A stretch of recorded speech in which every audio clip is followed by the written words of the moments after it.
तरह से 4 धाम प्रसिद्ध है, उसी तरह से श्रीखंड गांव अपने यहाँ की खूबसूरत पहाड़ियों और श्रीखंड देवता के लिए प्रसिद्ध है। दूर दूर से लोग श्रीखंड देवता के दर्शन के लिए यहाँ आते हैं। इसी तरह एक दिन रॉबर्ट डिसूजा यहाँ घूमने के लिए आता है। अरे वाह, मैंने तो उस गांव के बारे में जितना सुना था, ये तो उससे भी ज्यादा खूबसूरत है। इसीलिए लोग यहाँ आने के लिए बेताब रहते हैं। मन तो कर रहा है गांव में अपना एक घर बनाऊं। रॉबर्ट गांव के चारों तरफ पहाड़ियों को देखने के लिए निकल पड़ता है, जहां पहुंचकर उसे बहुत अच्छा महसूस होता है। वाह, इतनी खूबसूरत पहाड़ियाँ तो मैंने सपनों में भी नहीं देखी है। आज तो बहुत घूम लिया, मजा भी बहुत आया, पर अब बहुत जोरों की भूख लगी है। अगर जल्दी से खाना नहीं मिला तो चक्कर ही आ जाएंगे। हे भगवान, कहीं आसपास अच्छा खाना मिल जाए तो मजा आ जाए। रॉबर्ट खाने की तलाश में निकल पड़ता है। रॉबर्ट को एक ढाबा दिखाई देता है। लगता है पहाड़ी रेस्टोरेंट है, जाकर देखता हूँ, कुछ ना कुछ तो खाने के लिए मिल ही जाएगा। रॉबर्ट ढाबे के अंदर जाता है। क्या कुछ खाने के लिए मिलेगा? हाँ हाँ, क्यों नहीं, बहुत कुछ मिलेगा। क्या चाहिए आपको? यहाँ पर क्या अच्छा मिलता है? यहाँ पर तो सब कुछ अच्छा ही मिलता है। आप एक बार हमें सेवा करने का अवसर तो दीजिए।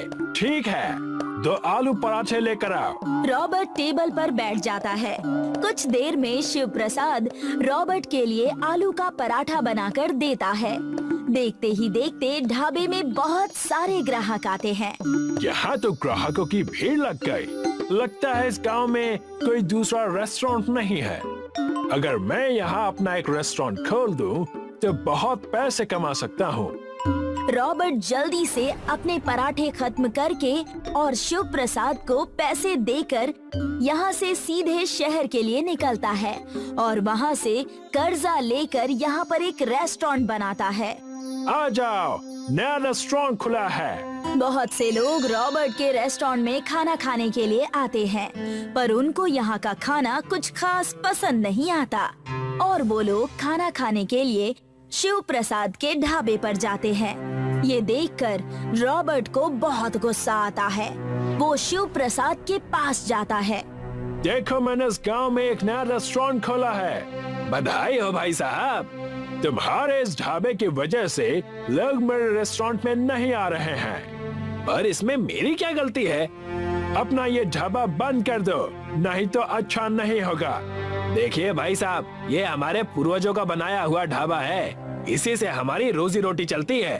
अगर इसको बंद कर दूंगा तो हम लोग भूखे मर जाएंगे। शिव प्रसाद की बातें सुनकर रॉबर्ट गुस्से में यहाँ से चला जाता है और अपने मन में सोचता है, लगता है ये ऐसा नहीं मानेगा। अब इसको कुछ अच्छा सा सबक सिखाना पड़ेगा। शिव प्रसाद के ढाबे को तोड़ देता है और जेसीबी से उसको पहाड़ी के पीछे फेंक देता है। अब आएगा मजा। जब बांसुरी नहीं रहा तो बांसुरी कहाँ से बजेगी? अब मेरा रेस्टोरेंट अच्छे से चलेगा और मैं बहुत सारे पैसे कमा लूंगा। रॉबर्ट बहुत खुश था। उसे लग रहा था कि ढाबा टूट जाने से अब सभी लोग उसके रेस्टोरेंट में ही खाना खाने आएंगे, पर उसे ये नहीं पता था कि उसकी ये चाल उस पर ही उल्टी पड़ने वाली है। अगली सुबह जब शिव प्रसाद ढाबे वाली जगह पर पहुंचता है तो देखता है कि ढाबा वहां पर नहीं है।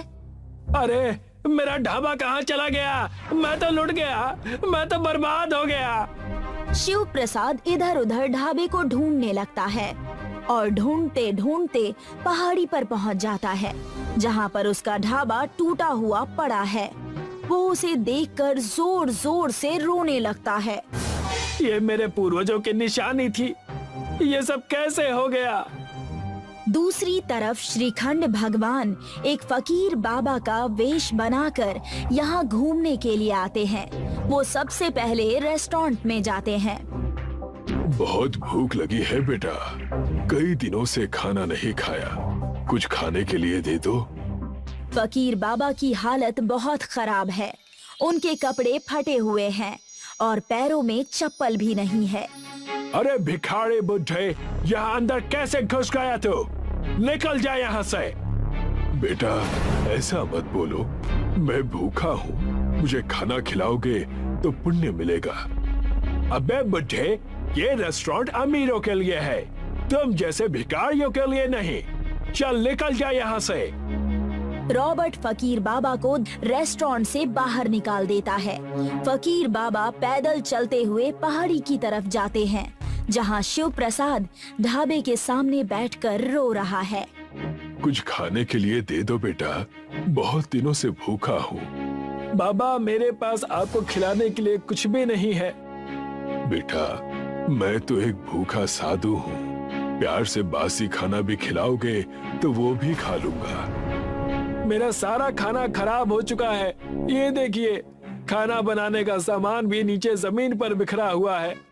फकीर बाबा देखते हैं कि ढाबे के अंदर का रखा हुआ सारा राशन जमीन पर चारों तरफ बिखरा पड़ा है। बेटा अगर तुम चाहो तो इसे ही बटोर कर इस फकीर का पेट भर सकते हो। ठीक है बाबा। शिव प्रसाद जमीन पर बिखरा हुआ राशन समेटता है।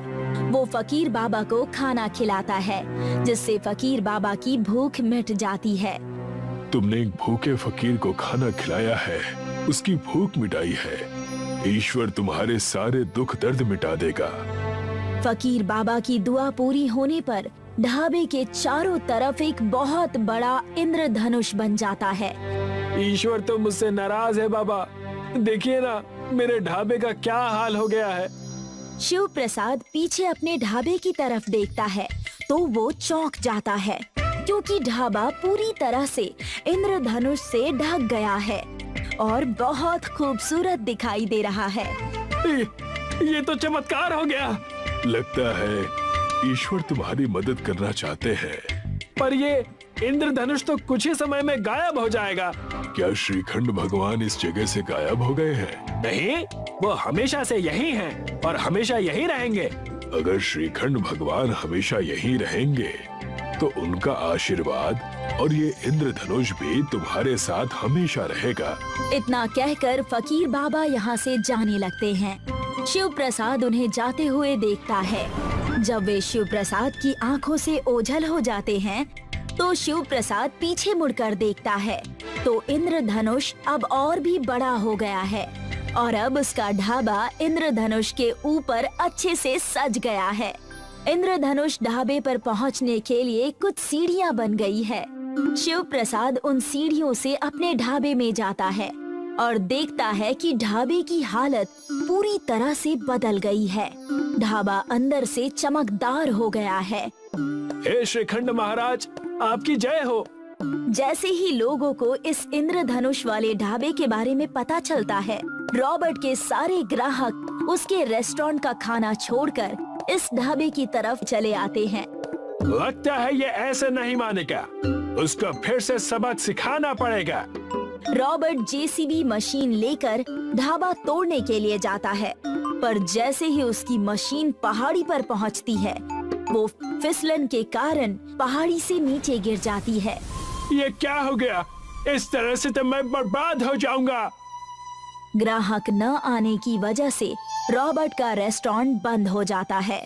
रॉबर्ट की हालत देखकर शिव प्रसाद को उस पर दया आ जाती है और वह रॉबर्ट को अपने इंद्रधनुष ढाबे में काम पर रख लेता है। अब रॉबर्ट को भी अपनी गलती का एहसास हो गया है, इसलिए वो भी शिव प्रसाद से माफी मांगता है और मन लगाकर काम करके धीरे धीरे अपना कर्जा उतारने लगता है। इंद्रधनुष ढाबा पूरे श्रीखंड में फेमस हो जाता है।